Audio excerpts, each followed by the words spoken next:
the Peach Bowl champions, the Indiana Hoosiers.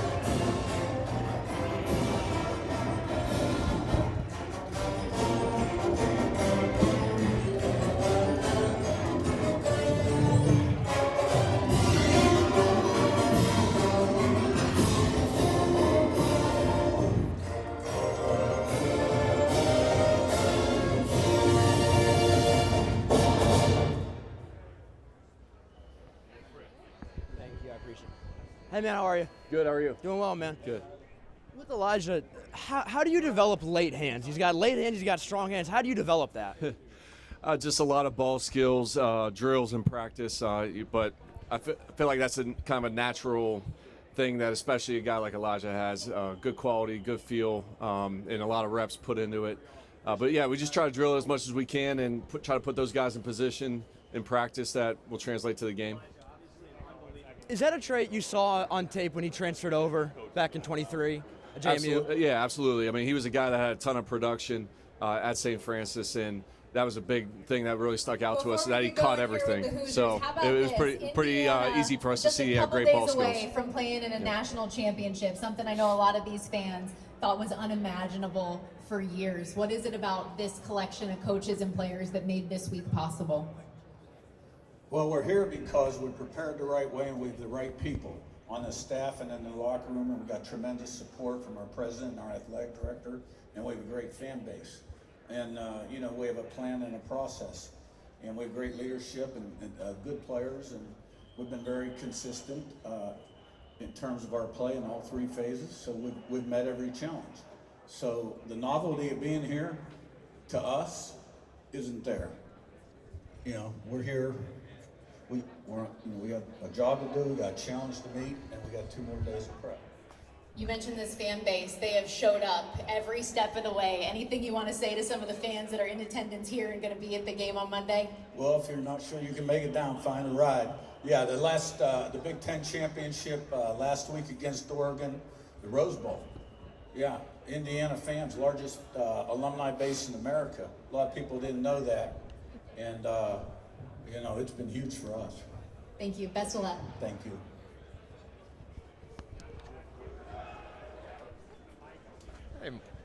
Hey, Mike. Hey.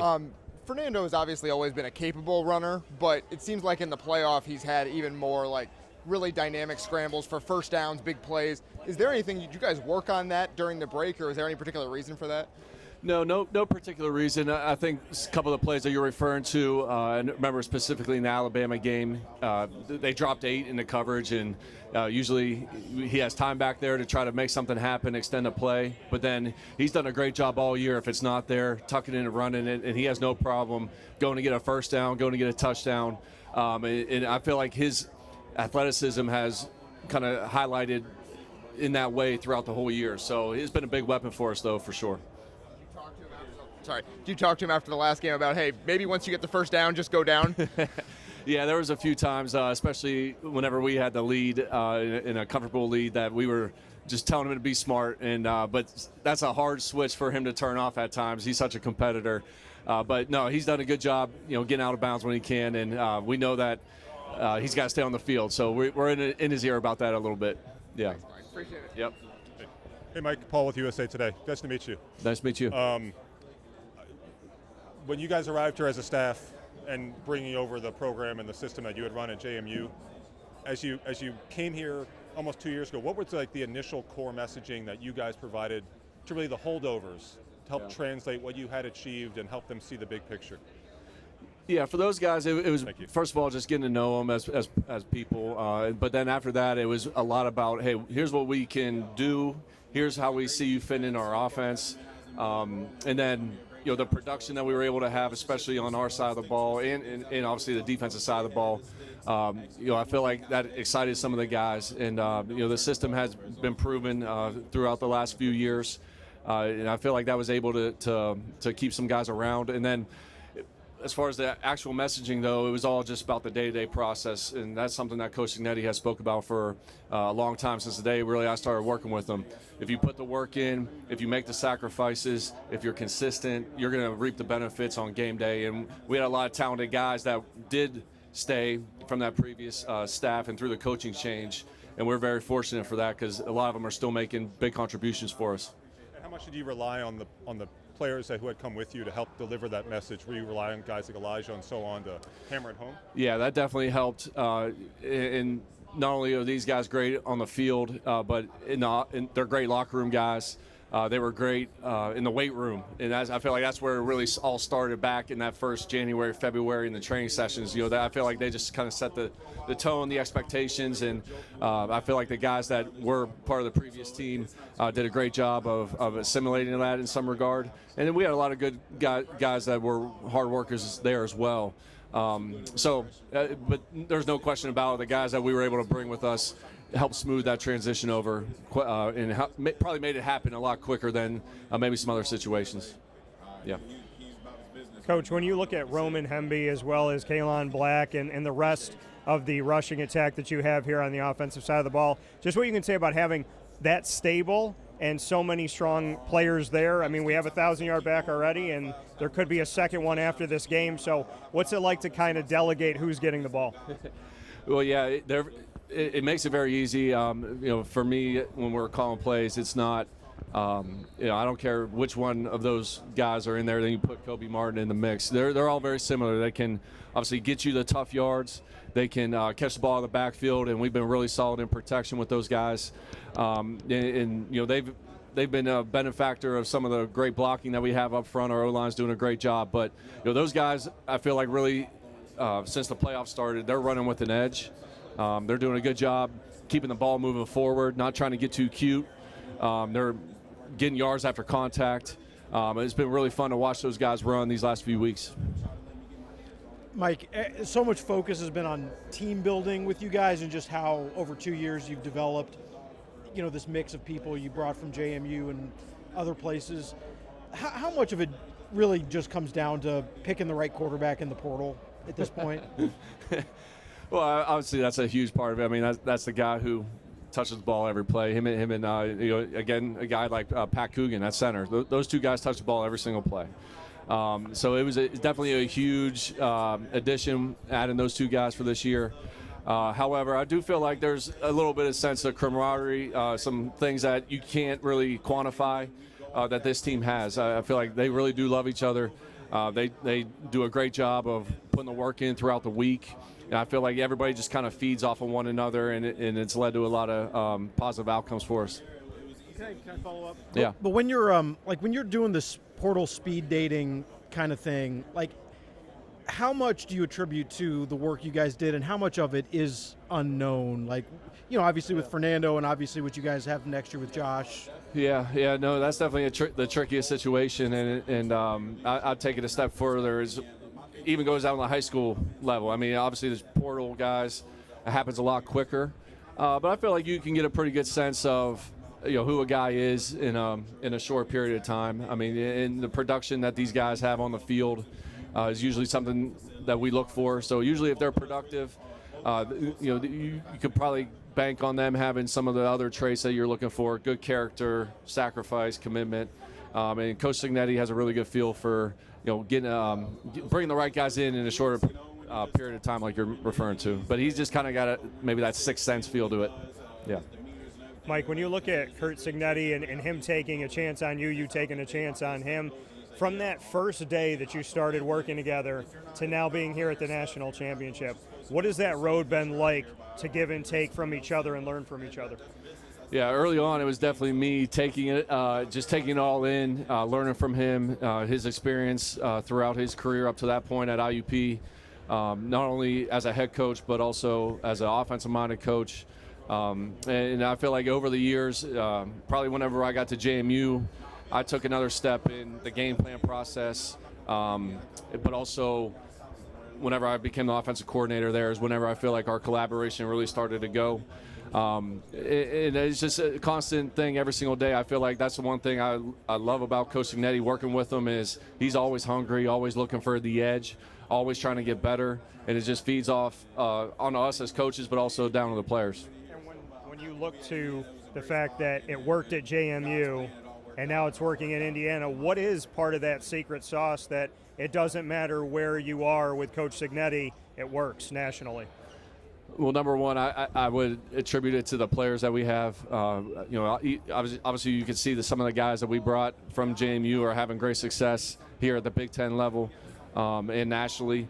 But then aside from that, I just feel like over the years it's been a system that has been built to have answers. When you go against Coach Haynes' defense every single day in spring ball and fall camp, you have to give answers to the O-line, the quarterback, the receivers. You got to have adjustments. You got to have obviously a plan to have answers for every coverage in the pass game, so on and so forth. So it's been an evolution over the years, and I would give Coach Haynes a lot of credit for that as well, because it's made us evolve and it made us to get better. Yeah. Hey, Mike, I spoke with Alberto. He says he's not going anywhere. He's competing. What's he been like the last couple years developing? Oh, he's been amazing. I mean, he's a guy that has a lot of confidence. He's a proven winner at the high school level. He's continued to get bigger, stronger. His body has really developed over these last couple years with Coach Owings and his staff in the weight room. And I feel like he has a really good feel for the offense, too. I mean, some of the things that he can do, not only throwing the ball, what maybe surprised us a little bit was his ability to make plays with his legs in some of the games that he played in this year, which was really encouraging to see also. So that's such a huge factor at the quarterback position now. So he's very cerebral. He puts the time in. He's got good rapport with his teammates. So it's been really fun to watch him grow over these last 2 years. Oh, no, I mean, not at all. I mean, he's a guy that's very capable. And I feel like that's the one thing about us is just at every position, you got to go out there and earn it every single day. So he's done a great job competing, and he pushes Fernando also every single day throughout the year. Has been fun to watch. Oh, absolutely. I mean, at the end of the day, we want to win games, and we'll always put the best players out there at every position. Yeah. What's changed scheme-wise with Corey's defense that you've seen since you first went up against him? Not a ton. He does a great job mixing it up, keeping it off balance. I mean, he'll play his 3 deep zone coverages. I would say maybe the one thing that showed up a little bit more this year was his cover 2 variations that he has. I'm sure he had it whenever we were together.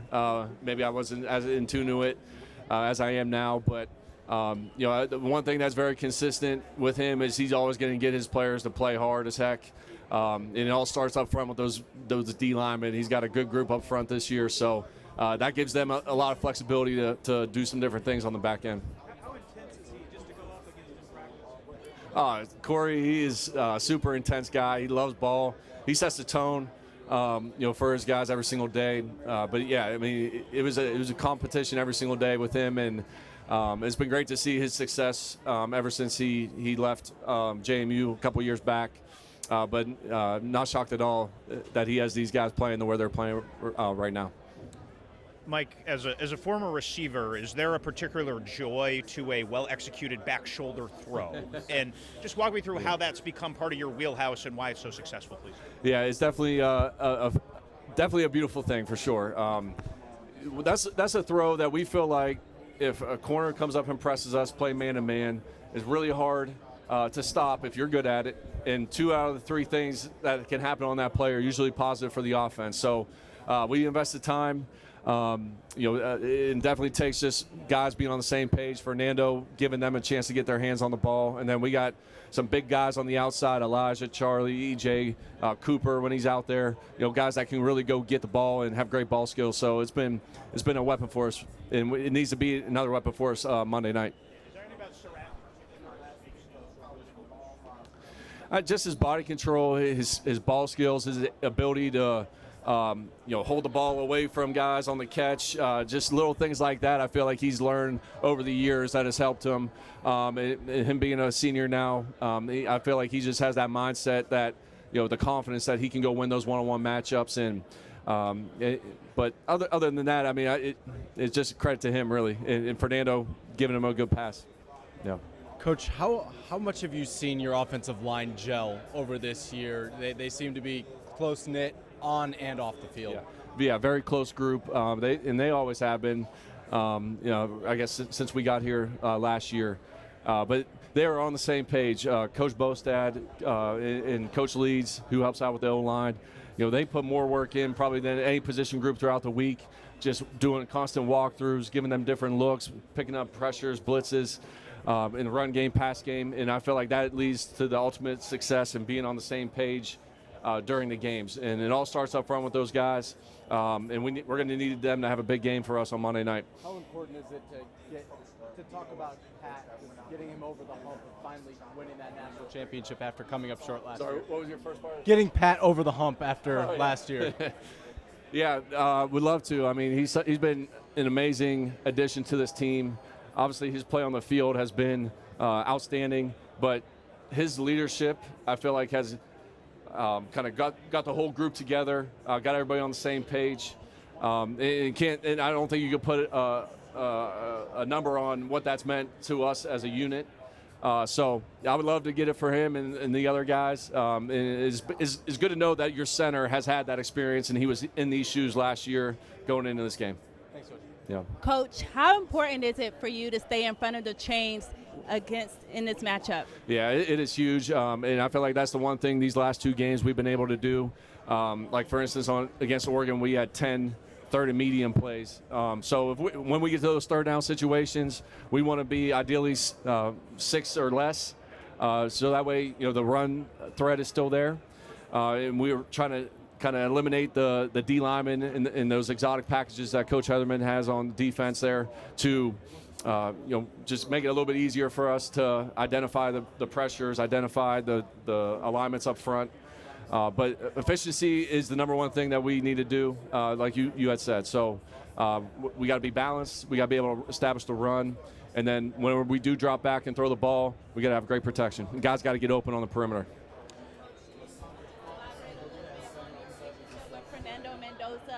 And have you spoken to him about coming back to Miami and playing at his hometown? I have not spoken with him about that. It's been just been so great to see how this whole thing developed. I remember around this time last year, he was just getting on campus. We went out to dinner, and we talked about being in a position like this. So credit to him for all the work that he's put in, his ability to get to know everybody on the team, his work ethic, just the human that he is. I feel like everybody's now sees it across the country. So it's been really fun to watch that and have this all come to fruition for him. And I know he's going to be excited to play here, but also at the same time, we're trying not to make it bigger than what it is. Yeah. Mike, we talked a little bit in LA about getting ready for the portal, and now it's through the portal, and you have like a whole group of a dozen or so guys on offense and defense back at Indiana working out. Josh, I've heard, is leading the workouts. Just what's it like to have like the next team starting while this team is finishing? It has to be a bit. Yeah, it's been a little bit unique. I know it's good to hear what you said about them. Those guys getting after it. I know they're getting in the weight room now. We've tried to just focus on this team for right now. But it is exciting. Some of the additions we've been able to bring in, guys that have a lot of experience, a lot of talent. So whenever we get back next week, we'll be able to get started with those guys and really get them going with the offense and get them accustomed to what we'd like to do. Yeah. Thanks. I'm sure you've been asked about this. Corey said you were best man in his wedding, if I have that right. Sorry, I can't hear you. Corey said you were best man in his wedding. Did I? I was not. I was at his wedding. Oh, maybe it was your at his wedding. Maybe it was Coach Haynes. Yeah. What do you remember about the wedding? Anything in particular? I saw Corey smile, maybe for one of the first times ever. No, it was a lot of fun. I mean, it was a great venue up in Maine, and just beautiful event. So, hi, Coach. One of your successes or secrets seems to be the high turnover margin of your team, which also means that you don't turn the ball over that often. Yeah. Can you talk a little bit how you teach discipline? Or how you adapt your game plan to have low-risk situations? Ball security is the number one thing we talk about every year. Going into spring ball and fall camp, we do a little meeting on how to hold the football, the expectations when guys are running with the football. And then we also talk about finishing plays and running to the ball and creating good luck that way. And I think you saw that last week with Pat Coogan falling on that fumble there. It was a big play in the game, led to a touchdown later that drive. So it is a huge point of emphasis. So all the ball carriers know what we expect out of them. And then it comes down to Fernando making good decisions in the pass game. I know he's thrown a couple picks throughout the year, which is going to happen at times. But that means we got to have good protection. We got to make sure that he can hit his back foot and deliver a good, accurate ball. And then he's got to obviously throw it to the right guy and also cut his losses. He's done a good job tucking the ball and running whenever he needs to.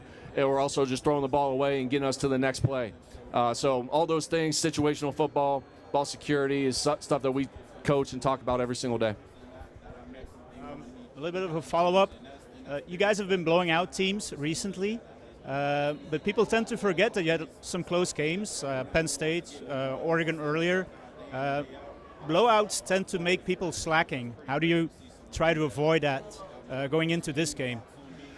I'm not too worried about it just because of all the older guys, the experience that we have in our group. They know, and they're going to be ready to play a full four-quarter game or more if we need it.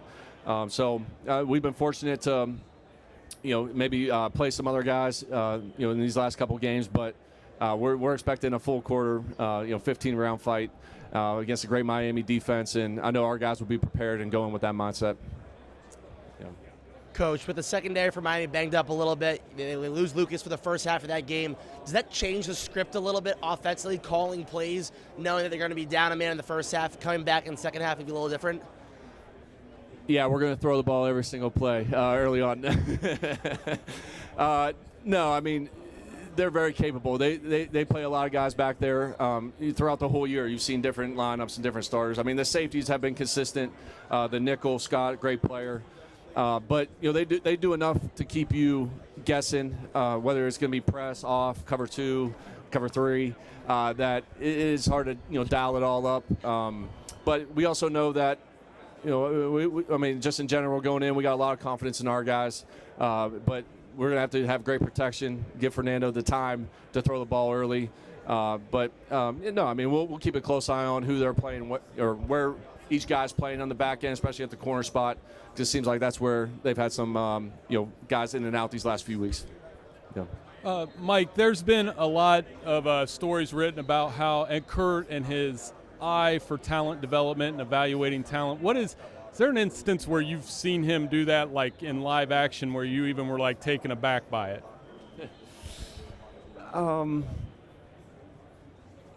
trying to think of a good story, but no, there's not one that jumps out of my mind right now. The one thing I will mention though is like watching a recruit for him is like watching it or getting ready to play a game. You're not just gonna watch the red zone one time. You're gonna go back. You're gonna watch it again, see if there's anything you can pick up on, and that's I feel like his approach to recruiting as well, whether it's high school or portal. He likes to go back and really evaluate 2, 3, sometimes 5 or 6 times. And that leads to an educated decision. So I feel like that may be an instance. There's not one particular thing that sticks out to me right now. Sorry about that. Hey, Mike, Pac-Man Jones with Politely Raw. Shanahan has a hell of a last name. I got to ask you a question. You're playing against a good defensive front. I know SEC ball is a lot better than ACC ball. Would it be any difference or any game plan difference facing this front that you're facing with the Miami? I just think it's going to be really critical that we establish the run game and have success on first, second down, running the football. Staying out of second and long, and then obviously third and long situations where those guys up front are at their very best, getting after the quarterback. So we got to be judicious, I feel like, and timely whenever we take some shots down the field, and really. I feel like that's been what we've been able to do all year long, though. But whenever you can establish the run, it's going to relieve some of the pressure off the O-line. We know that they got a big challenge ahead of them. Miami's D-line, it all starts with them. They got a lot of really talented guys, but also play really hard. And, they can be very disruptive, as we all know. So, keeping them off balance with the run pass, but also the scheme, what they're seeing, play in and play out. It all goes into it. And then, moving the pocket, changing launch points, quick game, RPOs. I mean, just trying to keep them off balance, keep them guessing throughout the game. Yeah, Coach, you and Coach Haynes have been with Cignetti for a long time. I think dating back to IUP for you. Yeah. Is that correct? Yep. What is it about Coach Cignetti that you want to retain, stay with him? Players are rotating quite a bit on all these rosters, but you guys' staff has had a tremendous amount of retention. What's up with that? Just for me personally, it's been number one, the way he treats us. He kind of gives us ownership of our position rooms, and I appreciate that. Our schedules plays a little bit into that as well. He allows us to get our work done and get out there if we need to. But I feel like even though we've been together for so long, the changes that we've done or had from school to school, even at JMU, starting at the FCS, going to the Sun Belt, it felt like we were always just being able to level up. And what I really appreciate, though, and I feel like for me what it comes down to is every day you want to be better because of the work that he puts in. It's just kind of that constant challenge of, being having that growth mindset, if you want to call it that. Never satisfied, always trying to find ways to gain an edge. And I feel like just he kind of embodies that and makes you want to do that. And I feel like for me, that's made me be better. Coach, everybody is getting a lot of, I would say, respect. Mendoza, the running back. What about this offensive line that you have? They're pretty damn good, I will say. Yeah. It all starts with them up front. They've done a great job for us all year long. They got a really good camaraderie. They're always on the same page. It starts with Pat Coogan making all the right calls, getting everybody ID'd to the right people. And then they just play with a physical kind of maybe a blue-collar, lunch pail kind of unit. Guys that have a little bit of a chip on their shoulder. They're going to give it their all. It may not always be pretty, but we know that they're going to play their butts off every single play for the rest of the offense. And they're always on the same page. I've been so impressed with them whenever they can come off the ball, roll people, get knocked back, but also whenever they need to pass off twists, pick up blitzes in the run game. They're always super prepared, and I got to give a lot of credit to Coach Bostad, our O-line coach. Been doing it a long time. Does a great job getting those guys ready to go on game day. Mike, what's up, man? Pete Naked. Hey, how you been, man? A year ago, right? Fernando commits. Yeah. Miami makes a late push for him. What do you remember from that? I don't remember a ton. No, we knew there was a lot of suitors out there for him. We were very fortunate that he ended up with us. But recruiting's always never over till it's signed on the dotted line. So we were just fortunate that he chose Indiana and wanted to come be a part of what we were building.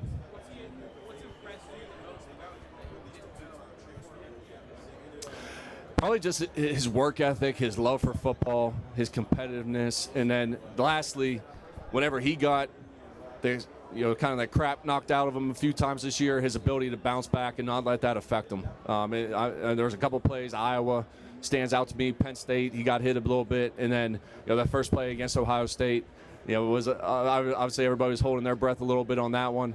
But just his willingness to lay it on the line every single week for his teammates, I've been very impressed with. Yeah, thanks, Pete. Hey, Mike, when you're building player-coach relationships, what is the dynamic that Coach Cignetti expects you and kind of puts onto you and the other coaches to make with those players? It always starts with just getting to know who that person is outside of football, just knowing the background, knowing the family, just trying to know them on a personal level. That way, whenever you're coaching them hard on the practice field, they know that it's their best interest as a player, and it is never personal. But I just feel like keeping the main thing, always respecting their time, just being there, knowing that you have their best interest at their heart, always being honest with them. I feel like it is something that he's always taught me, and I feel like that's what players want. They want honest feedback and things to get better at, things they're doing well. And at the end of the day, they know exactly what it is. They're very black and white, and they can go out there and make those proper adjustments. And what about the tone that he sets for the rest of the team and the coaches? He sets a tone every single day. Just his and for us, it's been a lot of eliminating distractions, understanding that what we've done up to this point is not going to earn us anything moving forward, whether that's after the third game of the year or right now. Just day to day, keeping the blinders on, just focusing on practice or meetings and stacking those throughout the week as it leads into game day. How happy are you that you don't have to throw the ball towards D'Angelo Pons on Monday? Yeah, I've seen enough of that during practice. I'm tired of watching him get PBUs and wearing us out a little bit on the perimeter. But no, he's he's a great player, super competitive guy, and it's been fun. He's made every single receiver in our room a lot better going against him every single day. Yeah, thank you. Mike, I think people look at your path to get here, obviously Coach Cignetti's path to get here, the fact you don't have a ton of 4 and 5 stars, that Indiana's history, all that, and they think, like, this is some great magic trick you guys have done in order to have this level of success. Does it feel that way to you, or is this just like showing up to work and doing it the right way? I would say for the most part, it's showing up to work, being consistent, putting the time in, and making those sacrifices just like we ask the players to do, to be the best that they can be. There's a little bit of that. I do feel like the guys that we've been able to bring in, specifically here to IU, it definitely helped the transition when we brought the guys from JMU with us whenever they were in the portal. That definitely helped bridge the gap a little bit faster. But then from there, it's all about bringing the right people, because there's a lot of really good players out there. But having guys that have a team-first mindset, guys that are willing to commit, guys that really love football. I feel like we have a group of guys that, kind of check all those boxes. And I feel like, you combine that with the talent that they do have. Maybe they were just underrated as recruits, mentioned in the 4 or 5 star thing. Maybe they were just flew under the radar, which happens quite a bit. And everybody's just kind of seeing, their growth and development and throughout the years. That has brought this whole team together. Hey, Mike. Ladies and gentlemen, please stand by as the Hoosiers rotate podiums. Can I ask this right quick? You guys have so many players on your roster with incredible stories, pathways to get here. To me, in a lot of ways, Elijah epitomizes. He goes to St. Francis, he changes high schools, comes to JMU. He said he was like emailing coaches trying to get any kind of hit, and now here he is, one of the best receivers in college football. Yeah, I'm so happy for him. I remember recruiting him when he was in high school. It was, I think, during the COVID year, and we were FCS at the time. We didn't have quite as many scholarships. He made a good move to go to St. Francis, which got him the scholarship to St. Francis University in PA. And actually from there, he worked with one of my former college teammates and roommates, Marco Pecora, who's offensive coordinator there. So when Surratt went into the portal, I called him, and he gave us a glowing recommendation. And everything that he told us was spot on and became true. But, yeah, I feel like we do have quite a few of those guys that were under-recruited, had to take the path less traveled to get to this point. And it's definitely a little bit of a chip on their shoulder mindset, but now they also have the confidence that they belong, and that not only that do they belong, but they're some of the best at what they do across the country. Yeah. Maybe to follow up on that, my previous question, is the magic trick just the ability to see talent in guys that maybe get overlooked from some other folks?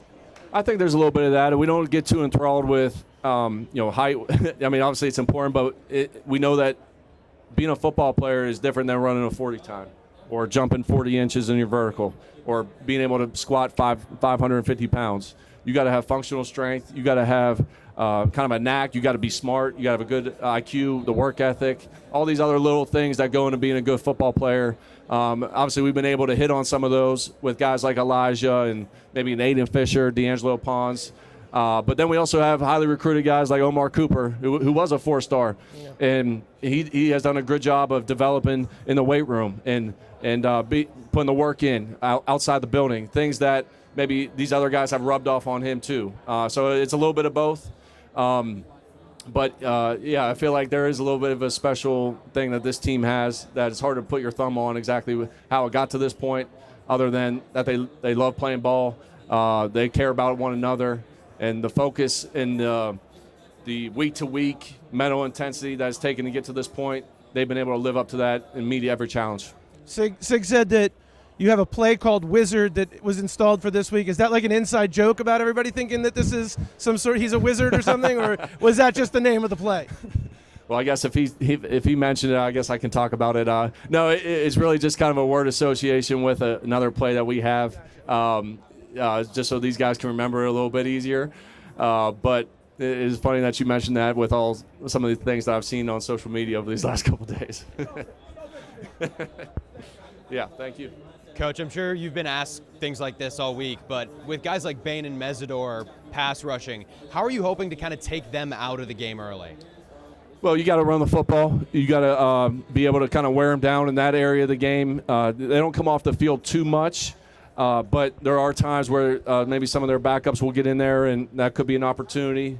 But we know, whenever we do throw the ball, it's going to be a huge challenge for us. They've made a living off of sacks. I know Coach Heatherman's philosophy on defense is to get after the quarterback, affect the quarterback, and they've done a great job week in and week out. So, changing up the launch points, changing up the timing of when the ball's getting out of the quarterback's hand. Obviously, Fernando's going to, and the receivers are going to have that clock in their head too. We know we're not going to have all day back there. We got to have a sense of urgency to separate on the outside, and then we got to be accurate with the ball and allow those guys to make plays.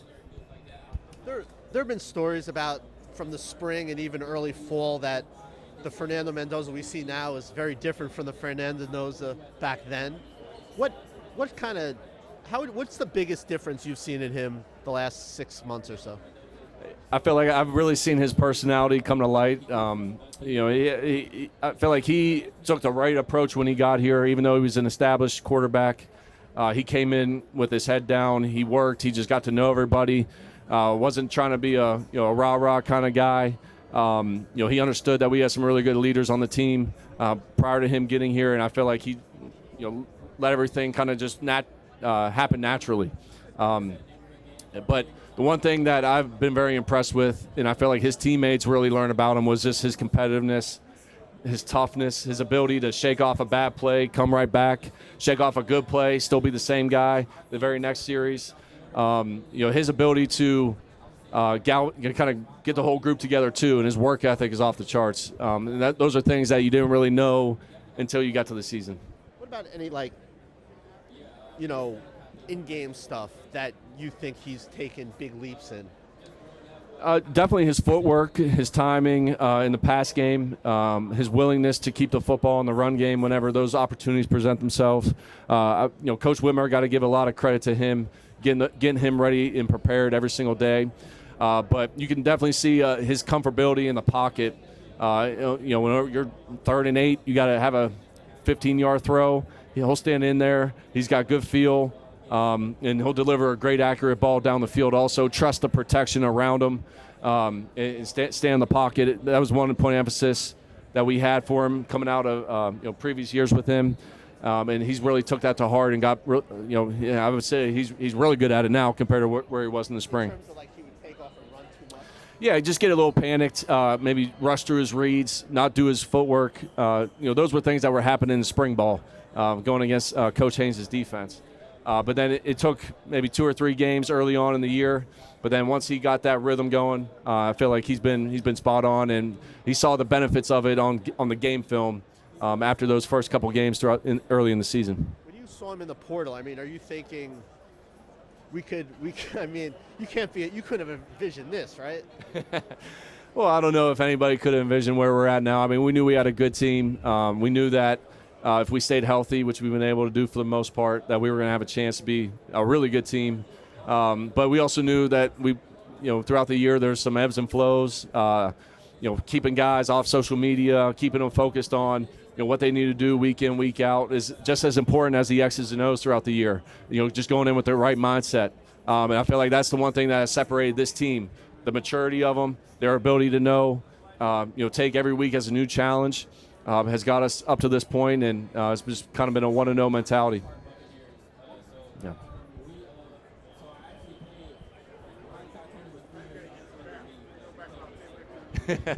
How you doing? Good, man. What are you doing? Somebody did tell me, hey, who's better golf, Mike's dad or his brother-in-law, Jim? I'm not going to tell you who. Jim.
Hey, Zach.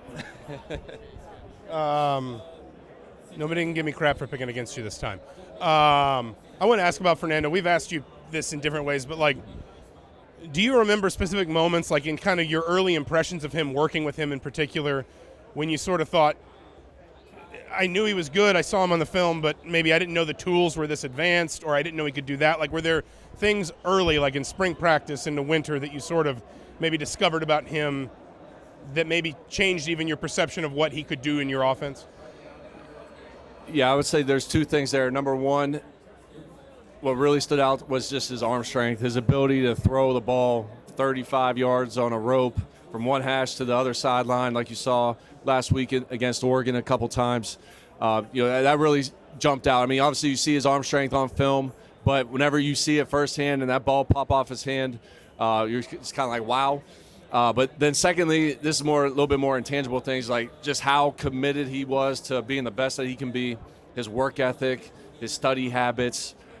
He's a guy that really loves football. All this stuff that he's been able to accomplish throughout this year. I feel like he would do it all over again just because like he loves football that much. So those were the two things that really stuck out early on in the process. And it's just no secret, those two things combined, his talent and his work ethic, led him to where he's at today. It seems like everyone has a story about finding him in the facility, like long after dark. Have you ever, like you're walking through and like there's one light left on? Well, yeah, I mean, usually he's there as late or sometimes even later than I am throughout the week. I'll walk out of my office and he'll be in the kind of the quality control room, staff room there, watching film, watching practice, going through the script. He'll be out there on the practice field on Thursdays when everybody's showering, getting out of there. He'll be out there running through the plays again, mentally on air. Just him or his brother, or some of our managers out there working with him. Those are the two things that really stuck out to me.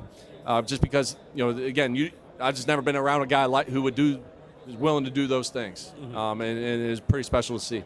How do you balance, I guess, with a player like that, the moments when you sort of tell him, hey, give yourself a break, don't go too hard, don't maybe fill your head too much, but also maybe recognizing that's a player that you can hand a little bit more, you can give him more to study, you can give him a little bit more responsibility. What's that balance? Yeah, there's definitely a balance there, and that's where I feel like Coach Wimmer, is very detailed and very organized throughout the week. So anything on top of what we're doing with them from a schedule standpoint, I feel like Fernando's a guy who, number one, can handle all that. Number two, he kind of likes it black and white to a degree. He's going to be able to study it. He's going to be able to see it. That way on game day, he's able to diagnose things really quickly. But I feel like he's a guy who can never really get enough, and you never want to kind of pull the reins back too much on that. Yeah. Hey, Coach. Hey. If you guys pull it off on Monday, Kurt would be, the oldest coach to win his first title in quite a while. He was getting his first power conference job, 20, 30 years after some other guys. What do you think that experience has brought him, and how do you think he might see the game differently given all the levels of football and all the years in football he's spent before now? Yeah, I don't think it's really changed him at all, to be honest with you. I mean, I feel like he's really approaching this thing just like the next game that we have to go attack. And I feel like his experience, we were able to play in a national championship game in 2019 at JMU. So he's already sort of been here. He's won one in Alabama. So I feel like at this point, that he's kind of already had those reps and put himself in position to treat it like that, which is just another game for us on the schedule. Obviously, it's going to be a huge challenge. We know sort of the implications of it, but I feel like he's done a good job just keeping it like a normal week for us. What do you think are the attributes that let him stay so cutting edge, so current with the game this long into his career? Definitely his experience, just his years coaching, whether it's at the FBS level, D2, FCS. He's been able to just kind of keep everything compartmentalized for himself, and us as a staff and coach and players, excuse me. But other than that, I mean, I feel like, he's just trusting his daily process, the things that got us here to this point, just falling back on those things and just taking it one day at a time. And just kind of a fun one for you to let you go. Is there, aside from the football side, is there any generation gap in how you all like to spend your downtime? Is there anything that he does that maybe younger members of his staff aren't as into when it's not football time? No, I mean, occasionally we'll go out to eat together. Occasionally he'll have us over to his house and maybe have some pizza and a couple drinks or something. But no, I feel like as you guys know, we're together a lot all day long, pretty much all year. So whenever we have some downtime, I feel like he likes to get away, and he allows us to get away too, which I'm not, it's all good. It's worked for us. Yeah. Coach, how you doing today? Good, how are you? Congratulations on your success. When you take a look at the University of Miami's defense, other than Bain and Mesidor, when you put it in the film, tell me something that stuck out to you. The thing that sticks out to me is not only do they have all the physical attributes, the talent, things that you can kind of see, I'm sure, whenever they walk in the room, but these guys play super hard. They play with great technique. They're physical, run game, pass game. They're going to be able to get the job done. And I feel like they just play with super high motors, which, sometimes, you see out of guys, but I feel like this really sticks out with those two. They have all the right stuff to really be great players at this level and obviously at the next level, I would imagine. So it's been impressive to watch how hard they play, more so than anything. When you guys went after Mendoza in the portal, right? You were going after I'm sure you looked at other quarterbacks, and then you decided to get Mendoza to bring him in. When you decided to bring Mendoza in, were you thinking Heisman? Did you think it would go this well? Well, Coach Signetti, one of the things he always says is there's never any self-imposed limitations. So I'm not going to say I could never imagine this happening. We knew that there was going to be a lot of steps to take for him to get to this point, and to credit to him, Coach Whitmer, just kind of everybody in the building that has helped him, get better with his footwork, going through his reads, being comfortable in the pocket on 3rd and 8 when we need a first down. He's been able to stay in there, go through his reads, deliver the ball. Those were some areas of improvement that we saw whenever he came to us. And then you combine those things with just his competitiveness, his ability to kind of get the whole group rallied together. And his play early on in the year really spoke for himself. And, I feel like his leadership and his personality started to shine as well with all those talented things that you see on the field. Hey, Mike, if you were to describe Fernando Mendoza in one word, what would be the word? Tough. I mean, I don't know if you heard some of that right there, but just his ability to be mentally tough, put good plays behind, bad plays behind him, move on to the next one, physically tough, take hits. He'll stand in there, kind of stare down the gun barrel a little bit, deliver a ball, knowing he's going to take a hit. None of those things faze him, and that's the one thing I've been super impressed with him throughout the year. Hey, Mike, I'm curious, with Coach Sig, do you know, what kind of music he listens to or what movies he watches, TV shows, anything like that? No, I don't. I'll give you an example. He said a couple times throughout this week that whenever he went home at whatever time, 8, 9, 10 o'clock at night, he was watching TV copies of Miami's games as of late. So I think that's just who he is. He eats, sleeps, and breathes football. I know I know there was one time he was watching Game of Thrones. That may have been back in our when we were at Elon. But other than that, I can't help you out. No music or anything? Like favorite? No. Okay. He's all ball. Mike, do you have these memes come across your desk? The Signetti memes during the games, how he looks? I've seen a few, yeah. Yeah. Is there one that you like, or one that's circulated more than others? Maybe my favorite one. It wasn't from the game. It was I think it was the two characters from Up. Yeah. That I brought Fernando and him. I think that sums that up pretty good. But no, I mean, I know Coach. all those other ones, I've been seeing those for years now, so none of them surprise me. And is he like that during practice too? Same expression, and is he ever? I mean, Pretty much, we'll look over there whether it's during a walkthrough or a red zone period or third down or blitz pickup. He's kind of always got that look on his face, just taking it all in, evaluating the good, the bad, and always kind of keeping that face on. Yeah. Coach, I know you've had a lot of veteran offensive linemen come in, but one in particular I'm curious about, Khalil Benson, and kind of what he's added to that group. Yeah, Khalil is a very talented guy, very strong, physical. He's done a really good job just kind of relearning the offense, because a lot of things that Coach Bostad taught him 2 years prior have stayed the same. Our scheme has changed a little bit, but has soaked all that in. But one thing you really love about Khalil is the way he can come off the ball, move defensive linemen in the run game. He's been solid in protection. He's been a good teammate. There's been a shuffle there. He played hurt for a couple weeks and gave some other guys some opportunity. But he's a guy that's always been ready to go, and a guy who we're going to need to have a big game from on Monday night. And I'm curious as well, with Elijah at wide receiver, I mean, it's hard to imagine being here without him, in terms of just his overall impact and over the last few years beyond. Can you talk about what he's kind of meant to you as a player to coach? Yeah. I love Elijah because of, first of all, he's a great person. He works his butt off. He's earned everything he's gotten. He's worked for it. He went the road less traveled. So you always kind of pulling for a guy like that. But his impact on the field is really why he's in the position where he is. He's super smart. He knows what coverages he's getting. He knows how to attack and win his one-on-ones. And he's been probably over the years the guy with the most consistent hands. You throw it in his vicinity. I feel like us as coaches, the quarterback, Fernando's got a lot of confidence that he's going to make the play. And he's proven that time and time again. So, super happy for him, and he knows more than anybody that we're going to have a huge challenge for us on Monday night. But I feel like the one thing that's really switched with his mindset this year compared to last year is that he belongs, he's super confident, and that he knows he has the ability to make plays against anybody in the country.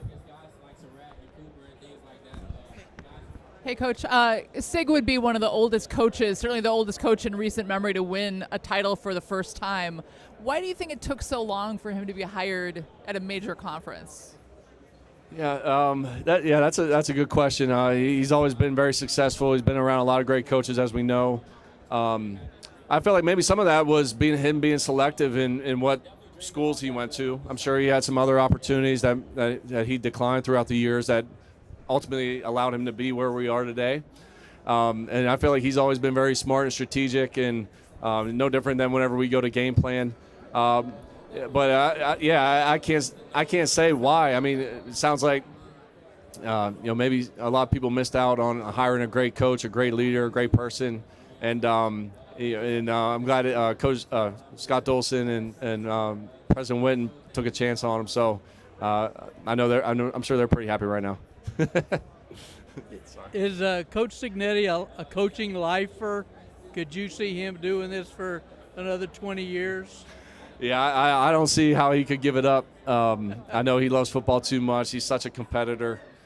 So I wouldn't be shocked at all if this thing went well beyond another 8, 9, 10, 15 years, like you said. Wow. Yeah. Another thing, what do you think the biggest reason, maybe besides Kurt, that Indiana can sustain this for the future? Well, I just feel like probably from what I read and see and hear on campus more than anything, just the commitment from the top down. Scott Dolson and President Witten, it seems like that they're all in on football and giving Coach the resources and the athletic department and just giving everything that we need.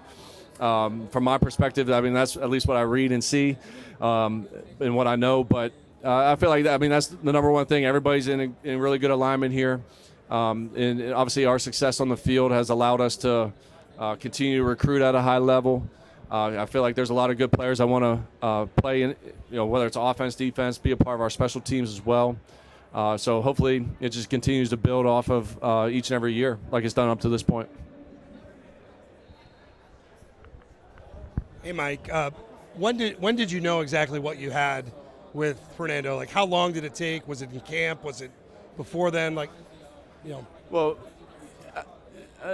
I'll answer this in a couple layers, but I mean, obviously, seeing what he did at Cal, his raw talent, his ability to make plays, his ability to win some game-winning drives, some of those intangible things that you love in a quarterback. In spring ball, whenever you saw it in person in front of you, his ability to throw the football was very special. His athleticism got better, even the short amount of time that he's been here at IU with Coach Owings and his staff. And then I felt like after the very first game against ODU, there were some things that he reverted back to, kind of old habits, I guess you would call it. Once he made those adjustments, saw it on tape, and we came back, we played Kennesaw, who ended up being a really good team, having a really good year for themselves. And he was on point. And I feel like from there, just his confidence in the coaching, his confidence in the personnel, his teammates around him, really increased, and then that allowed him just to take off and build every single week after that. Once again, 5 minutes remaining in the Indiana Hoosiers media session. Sure. And then in terms of personality, obviously a lot being made, I think, of both the personality of your quarterback and your head coach. Yeah. In the end, it all comes together beautifully. How does it all work behind the scenes to obviously have the kind of season you guys have had? I mean, everybody has the ability to be themselves. I feel like, Coach never made it a point to make Fernando the only leader of the team, knowing that we had a lot of good guys. I felt like maybe that took a little pressure off of him, just allowed his focus to be on his play and getting to know his teammates and getting to know the offense and that whole deal, just the way we do things. But other than that, I mean, Coach Sig, he's a little bit more. There's a little bit more to him than maybe what you see on film or on TV at times. And then Fernando, I feel like what's really cool about his year. You really saw him kind of come out of his shell once he got the respect of his teammates and on the field in season. I'm not saying he didn't have it in the offseason when he got there. But whenever he started having success, you saw his personality really start to shine, and it's been pretty cool to see. Definitely like kind of the differences, but how it all has come together. Yeah. Do you think there's anything in the Indiana blueprint that we're going to see other programs try to copy? Potentially, yeah. I mean, I feel like maybe. I don't know. I can't speak on that just because every school has their own unique challenges, differences. I feel like, Coach Sig, his ability just to identify things and have a feel for things that you can't really quantify or put a number on. I feel like he just his experience over the years doing it has allowed him to maybe make some decisions that other people wouldn't. But I mean, I'm sure there are some people that in schools that want to try to replicate it. Are there about 50 schools that want to come to spring practice to see y'all this year? Man, I guess that's not too far away at this point now. Yeah, I'm sure there'll be a few that want to come by, but no, we always welcome that. I mean, at the end of the day, we're all trying to get better, and I'm still learning from a lot of people across the country, and so I always welcome it. It's hard to believe that. Spring ball is only about a month and a half away. When you guys were at JMU with Corey, did you guys play like staff games or hoops or anything together? I played basketball a couple times, but we would maybe do a golf day every once in a while. But no, nothing other than that. Maybe have some cookouts, low key stuff. Yeah. I got one more. Any misperceptions about Coach Cignetti that the world doesn't see? It's no secret now. I saw one of his interviews after the game in the Peach Bowl, but he does smile, he does joke. He'll laugh every once in a while, probably more than people would think. But no, other than that, I mean, I feel like he is a guy who is very routine driven. And I'm sure you guys can see that from the outside perspective. But he likes to have a good time in the office and kind of keep people on their feet and or on their toes, I should say. And just keeps it interesting, just enough to be like, where did that come from, kind of thing. Crack a beer once in a while. Yeah. Mellowed at all these last couple of years? No, not really. I mean, he's always been like this, and that's the one thing I obviously admire about him. You know, every step of the way, he's always been the same person. Always kept it, pretty consistent. And obviously, we've made slight tweaks, maybe to a practice schedule or a routine throughout the week on how we study film. But for the most part, him himself, he's always been all about football, all about what's important, and he's kept it pretty consistent. Yeah. Thank you. Yes.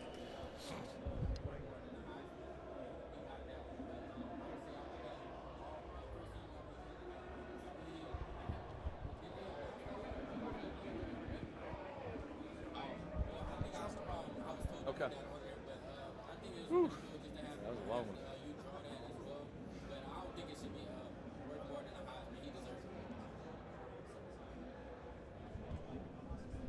Ladies and gentlemen, that concludes today's Media Day. Alrighty. For those members of the media who took transportation from the Media Hotel, departures will begin shortly in the same location as drop-off. Once again, that concludes today's Media Day. For members of the media who took transportation from the Media Hotel, departures will begin shortly in the same location as drop-off.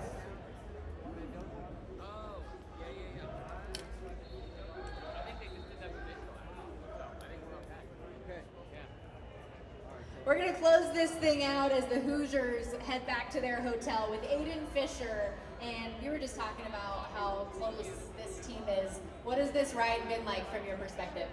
It's been so special and fun to be a part of. These guys are really